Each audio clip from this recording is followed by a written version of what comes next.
The Golden State Warriors have once again made a decision that has their fan base buzzing with excitement, and this time it involves none other than Jonathan Kuminga. After months of speculation about trades, uncertain contract talks, and even questions about his future role in Steve Kerr's system, the Warriors have officially committed to bringing Kuminga back as a central piece of their next chapter.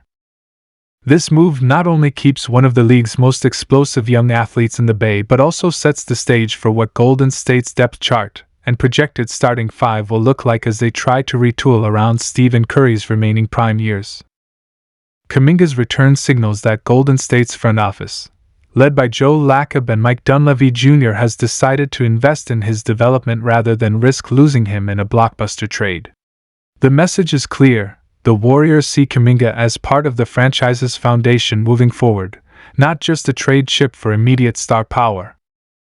Considering the flashes of brilliance he's already shown, the coast-to-coast drives, the high-flying dunks, the defensive versatility, this decision might be the boldest yet from a team still chasing another championship window. But what does this mean for Golden State's updated depth chart? Let's break it down.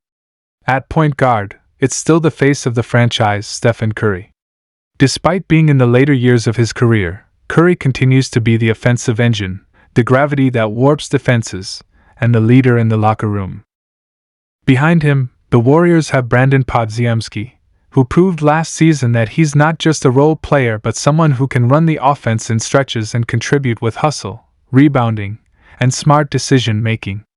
The combination of Curry's experience and Podziemski's youthful energy gives Golden State a dynamic 1-2 punch at the point. At the shooting guard spot, Klay Thompson's departure left a massive hole, but the Warriors have tried to patch that with flexibility. Moses Moody is expected to see a bigger role, and his three-point shooting and defensive upside make him a natural fit. Gary Payton, too, when healthy, also provides defensive intensity, though he's not the same offensive threat. With Curry commanding double teams, Moody and Payton are expected to feast on open looks and cutting opportunities. The small forward position is where things get very interesting. Andrew Wiggins is still penciled in as the starter, but his inconsistent play over the past 2 seasons has raised questions about how reliable he can be. This is where Kuminga's return becomes crucial. If Kerr decides to elevate Kuminga into the starting lineup, the Warriors could suddenly have one of the most athletic and aggressive forward pairings in the West. Kuminga has shown steady improvement in his offensive game, especially attacking the rim, and his defensive versatility allows him to guard multiple positions. Whether he starts or comes off the bench, Kuminga is going to play heavy minutes and be a game-changer in transition. At power forward, Draymond Green remains the emotional and defensive anchor. While his offensive contributions have dipped, his playmaking, communication, and ability to orchestrate the defense are irreplaceable. Having Kuminga back means Draymond doesn't need to carry the load alone in terms of defensive assignments against athletic wings and bigs. Kerr will likely stagger their minutes to maximize energy and effectiveness. But make no mistake, Green and Kuminga together form a terrifying defensive duo when locked in. At center, Kevin Looney is still expected to handle the starting role, providing screens, rebounding, and toughness.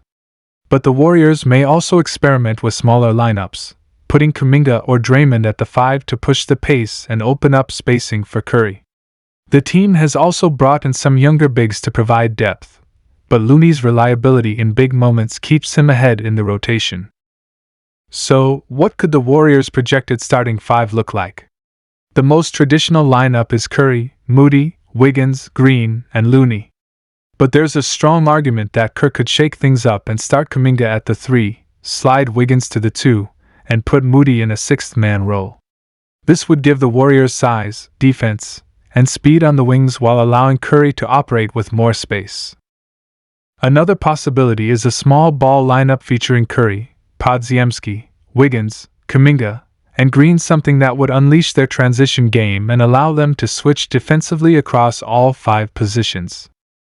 The beauty of Kuminga's return is the flexibility it gives Golden State. For years, the Warriors' identity was built on strength in numbers, with Kerr leaning on depth, adaptability, and a team-first approach. Kuminga embodies that modern evolution. He can play the 3 or the 4, defend guards and centers, and score in isolation when the offense stalls. That versatility could be the key to unlocking a new version of the Warriors that is no longer reliant solely on the Splash Brothers but instead powered by a blend of veteran wisdom and youthful explosiveness. Of course, this move doesn't guarantee smooth sailing. Kuminga has openly voiced frustration in the past about his role, particularly when his minutes were inconsistent. Bringing him back means Kerr and the coaching staff must finally commit to giving him a defined role, not just sporadic opportunities. If they can strike that balance, Kuminga has the potential to be the bridge between the Curry era and the next generation of Warriors basketball. Looking around the Western Conference, Golden State knows they need size, athleticism, and defense to compete with the likes of Denver, Minnesota, and Oklahoma City. Kuminga addresses all of those needs. He's one of the few players on the roster who can match up physically with stars like Anthony Edwards, Jason Tatum, or even LeBron James in stretches. That alone makes him invaluable. In the bigger picture, the Warriors' decision to keep Kuminga is also a bet on continuity and internal growth rather than chasing another quick-fix superstar trade. The front office believes that with Curry still playing at an elite level, Draymond anchoring the defense, and Wiggins and Kuminga stepping up, they can re-establish themselves as contenders without mortgaging the future. So, Warriors fans, buckle up. Jonathan Kuminga is officially back in blue and gold, and that changes everything. Whether he's dunking in transition, locking up opposing scorers, or finally taking that next step towards stardom, Kuminga represents both the present and the future of this franchise. Golden State's updated depth chart may not look as star-studded as it once did, but with Curry leading the way, Green holding the defense together, and Kuminga breaking out, this team is far from finished. The projected starting 5 may shift throughout the season, but one thing is certain, Kuminga is no longer just a developing prospect, he's a centerpiece in the Warriors' plan to climb back to the top of the NBA. His growth over the past year has been undeniable, transforming from an athletic wing with flashes of brilliance into a player who demands defensive attention and provides reliable scoring options. What makes this even more exciting for Golden State fans is the fact that Kuminga has embraced the responsibility of becoming more than just a role player. He's taken on the challenge of leadership, showing confidence on both ends of the floor, while developing a chemistry with Steph Curry that suggests he's ready to carry part of the load as the next face of the franchise.